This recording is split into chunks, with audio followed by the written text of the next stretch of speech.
Kuanzia leo iwe ni marufuku na wakalisimamie hili. Michango, sitaki kusikia mwananchi yoyote mahali popote akilalamika kwamba mtoto wake amerudishwa shule kwa sababu ya michango. Na walimu wote mahali pote walipo wasishike mchango wote wa mwanafunzi, uwe wa maabara, uwe wa madawati, uwe wa nani, wasishike mchango kutoka kwa mwanafunzi. Michango kama ipo, kama kuna mzazi atakuwa na interest ya kuchangia, atapeleka kwa mkurugenzi. Mkurugenzi yule kama anataka kutengeneza madawati, atatengeneza madawati, ataipeleka kwenye shule inayohusika.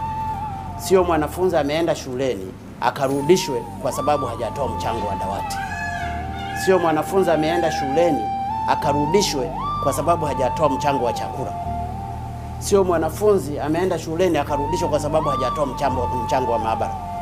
Na ndio maana nimewaeleza mawaziri wanaohusika, lakini kwenye hili liwe reflected kwa wakuu wa mikoa, wakuu wa wilaya, wakurugenzi wote nchi nzima. Mimi siku moja nitakaposikia mwanafunzi amerudishwa shule, awe shule ya msingi, iwe sekondari, iwe wapi, kwa sababu hajalipa mchango wa chakula, mchango wa dawati, mchango wa nani, nitaanzia kuanzia huko juu, kuanzia mkuu wa mkoa, mkuu wa wilaya, mkurugenzi, ofisa elimu, mkuu wa shule, wote wataondoka.